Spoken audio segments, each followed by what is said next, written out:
Thorn trees, aloe vera, and the delectable prickly pear, also known as cactus fruit, grow defiantly in the semi-arid Laikipia County in Kenya. This county is located on the equator. Here, the dry nature of the landscape make it difficult to farm. However, the two main economic activities in the county are agriculture and tourism. 25-year-old Charles Nyege Kingori, a school dropout, is a resident and stinging nettle farmer in Laikipia. Okay, the piece of land is not mine. It's my father's, you see, in my area. Anywhere where there is stinging nettle, nobody wants to even go near it. So I told my father, because this stinging nettle is a cash cow, let me utilize the one in this small portion of land to profit my life. I can at least sell it. Charles decided to join Nettle World in 2010 when he realized the economic activities centered on stinging nettle. A herbaceous perennial flowering plant that grows wildly and abundantly in his area. Little did he know he will be a part of an initiative that will someday change Laikipia's landscape.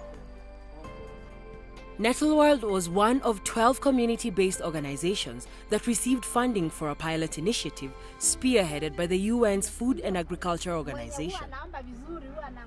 The farmers actually and the groups also, they got the call for proposals through posters. We did a call for proposals and did the criteria and what it required, and there were announcements in the churches. There were posters which were put up in strategic places like in government offices, in the market centers, and with the group leaders who are working with the various agencies. The pilot program, named Forest and Farm Facility, or simply FFF, was executed between Laikipia County and Nakuru County. 6 groups were chosen in each county. We picked the 2 counties because of their unique nature. Laikipia gives us a great contrast from the highlands to the asal areas. And we thought that if we picked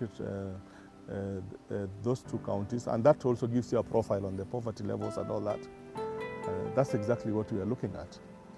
Then the same for Nakuru. Nakuru is a very unique county.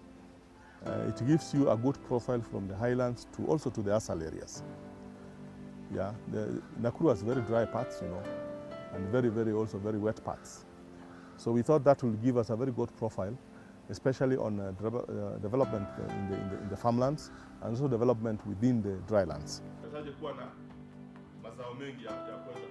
FAO partnered with the Kenya Forestry Service, or KFS, Farm Forestry Smallholders Producers Association of Kenya, or FFSPAC, as well as We Effect.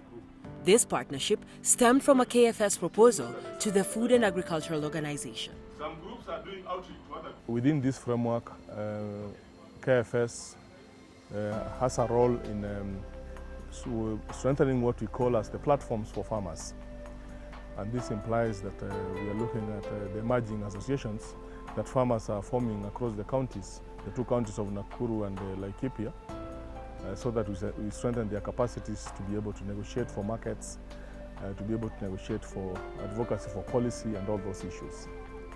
Geoffrey Wanyama is the CEO of FFSPAC, one of the key partner organizations in the FAO-funded initiative. One of the things that we have also learned from the program is that, you know, there are many products out there and there are many groups which are engaged in farm forestry related initiatives, but what has been lacking is the support in terms of capacity building, support in terms of linking them to markets where they can market their produce, and also support in terms of strengthening their relevant organizations in terms of governance issues. The groups that qualified for FFF were issued with a blueprint on how to spend the $5,000 grant. This money was not to be used on asset acquisition. Instead, capacity building was the name of the game. Initially, initiatives, projects and activities that were aimed at environment and tree growing were basically for environmental conservation, and this was basically in government forests. However, farm forestry, actually the buzzword in there is it deals with small scale producers, either as individuals or as groups. So we are looking at trees in the farms. And the reason is that this project, the elements in it is that the farmers make an income, they make a living from growing trees and the associated products. Each group had to identify a communal piece of land that was almost always volunteered by a member. A demo site for the projects they had chosen will then be set up. After that, the groups will contact experts on the projects they had picked to learn tailored skills and methods of farming depending on what products they have. Training included mandatory subjects like group dynamics, marketing of products, organizational skills, leadership, and financial management. KFS, FFS Spark, and WeEffect are motivated to make farming communities create a symbiotic relationship with existing forest lands as well as grow more trees.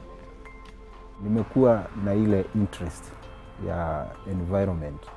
I was always interested in conserving the environment from an early age. So, I used to ask myself, how can I do my part to return the landscape to its former glory, all the while still utilizing the land for farming? That's when I joined the group, so we could utilize the available resources and protect the environment from further degradation. Na mazingira yaendelee nayo kukua vile hapo. Sasa hapo ndipo tukaanzisha ama nikajiunga na hiki kikundi. Almost 200 kilometers away, Junction Bamboo, one of the 6 groups in Nakuru County, are reaping what they sowed. Even though the group is the new kid on the block, starting in August 2015, Junction has shown massive potential. Junction Bamboo deals in fruit grafting and propagating bamboo seedlings, as well as growing other tree seedlings. Currently, the group has 30,000 exotic seedlings, having achieved 10% of their target, which is 300,000 in only 8 months. The group also has 2,000 avocado rootstock, 2,000 grafted tree tomatoes, and 2,000 propagated bamboo seedling, all whose targets are 5,000. For the groups to engage in conservation farming, they had to have some incentive. Quick Win, kwa hii mradi kulikuwa na Quick Win is a project whose aim is to give farmers motivations, because the donors were aware that with tree nurseries, it takes a long time, maybe 1 or 2 years, to start profiting. So they asked us to come up with a sum and then contribute half of the amount, and they would match that, and then we pick what we would like to buy. We choose grafted avocado, seedlings, and tree tomatoes. Alafu tuchague vitu yenye tunataka tununuliwe. Sisi tukachagua hizi avocado yenye imekuwa grafted na tree tomatoes. They expanded their quick win projects and included potatoes. The group grows 3 different types of potatoes: Sherehekea, Karibu Kenya, and Marcus. Whatever quick win projects are chosen, they are divided equally against members. Other groups, like the Menengai Crater Beekeepers Association and Yaku Cultural Group, chose poultry and beekeeping as their quick win projects. However, every group has a tree nursery or is involved in conservation farming at one level or another. One of the requirements for qualifying groups was that they are gender and all age inclusive. Within the groups, there is some focus on women and youth to create employment and empower these vulnerable groups. Kwanza kabisa nilijua umuhimu wa kuungana pamoja. Since joining the group, I have learned the importance of working together. I have also acquired skills that I did not have before through the training sessions we had. I wasn't interested in trees at all. Unajua kama maneno na miti. I was just interested in vegetable and dairy farming, but when I discovered that trees bring a lot of profit, I accepted to join the group. Na viazi.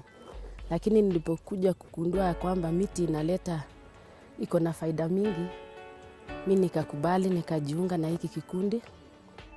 The products retail at $1 for exotic tree seedlings, $2 for indigenous tree seedlings, $2.50 for bamboo seedlings, $1.50 for grafted avocado.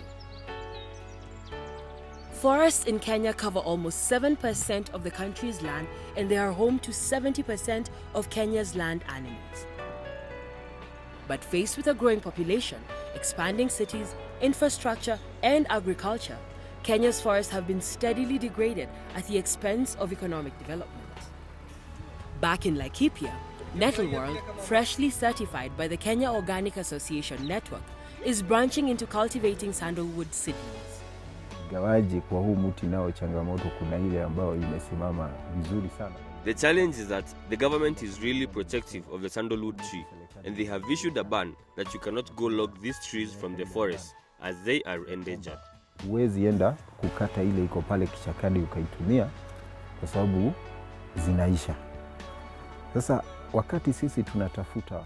So when we are looking for sponsors for funding, we can push the project forward.